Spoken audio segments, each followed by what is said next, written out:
Hi friends, welcome to sky with nature. నేను వీణా సురేఖ. అందరూ ఎలా ఉన్నారండి? బాగున్నారు కదా? మనం ఇప్పుడు ఎక్కడున్నామో తెలుసా అండి? వరంగల్ 1000 పిల్లర్స్ టెంపుల్లో ఉన్నామన్నమాట. The famous 1000 pillars temple of Warangal. Historical ప్లేస్ని మా నానికి చూపించాలని ఎప్పటి నుంచో అనుకుంటూ ఫైనల్లీ ఈరోజు వచ్చేసాము. చూస్తున్నారు కదా, ఎంట్రన్స్ నుండి గర్భాలయాల వెనక వైపు కనిపిస్తూ ఉంది. చాలా బ్యూటిఫుల్ టెంపుల్ అనమాట.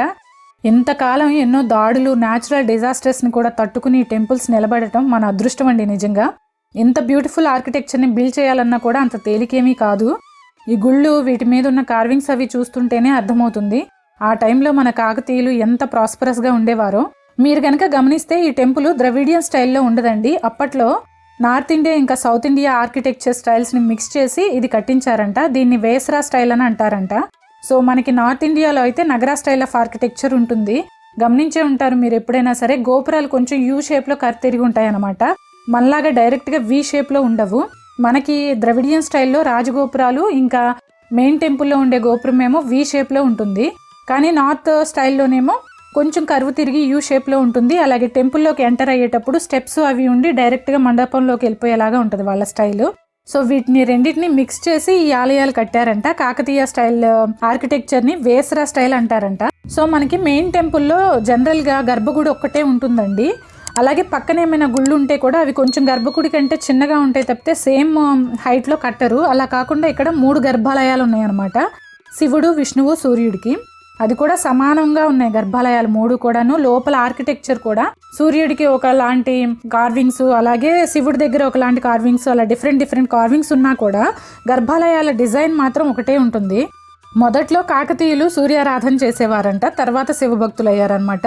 రుద్రదేవుడు ఈ టెంపుల్ని నిర్మించారు కాబట్టి దీన్ని రుద్రేశ్వర ఆలయం అంటారంట. లోపలికి కెమెరా అసలు అలౌ చేయలేదండి. సో మేము బయట మాత్రమే వీడియో తీసుకున్నాము. అదే మీకు కూడా చూపిస్తున్నాను. 1000 పిల్లర్స్ టెంపుల్ అంటూ ఉంటాం కదా, నిజానికి పిల్లర్స్ అన్ని 1000 ఉండవండి. ఇక్కడ గుడి కార్వింగ్స్ గమనిస్తున్నారు కదా, ఇలా గుడి చుట్టూతా కూడా స్తంభాలు లాంటి చెక్కుళ్ళు ఉన్నాయి గుడి నిండా. అవి అన్నీ కలిపి 1000 కౌంట్ వస్తాయి. లోపల సీలింగ్ మీద కూడా రకరకాల కార్వింగ్స్ ఉంటాయన్నమాట. అలౌ చేయలేదు కాబట్టి అన్నీ చూపించలేకపోతున్నాను. ఇప్పుడు మనం నంది విగ్రహం చూద్దాము. ఇది టెంపుల్కి ఆపోజిట్లో ఉంటుందన్నమాట. ఎంత అందంగా చెక్కారో చూసారా? ఇంత ప్రిసిషన్లో చెక్కడానికి ఎంతో కష్టపడి ఉంటారు.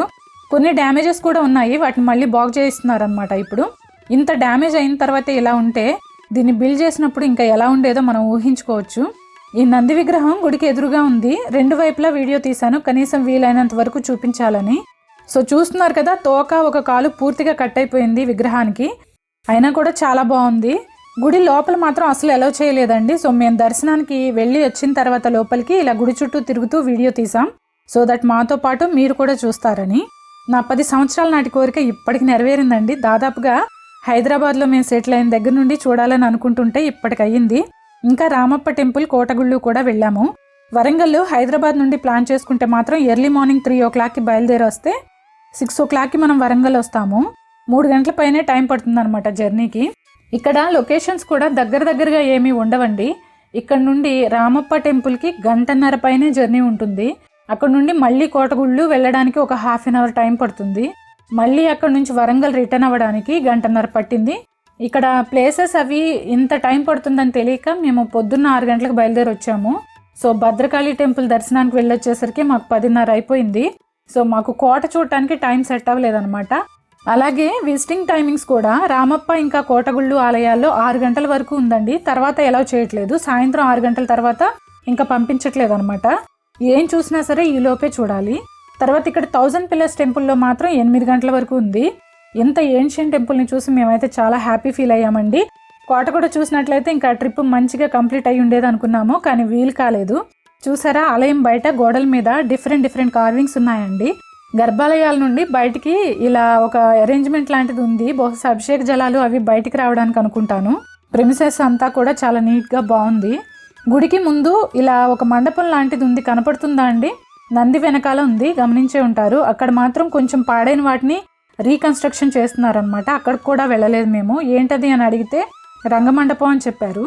సో అలా మన 1000 పిల్లర్స్ టెంపుల్లో మా దర్శనం అయిపోయిందనమాట. ఇది ఈరోజు వీడియో. నచ్చితే ఒక లైక్ చేసి మీ ఒపీనియన్ని కామెంట్లో షేర్ చేయడం మాత్రం మర్చిపోకండి.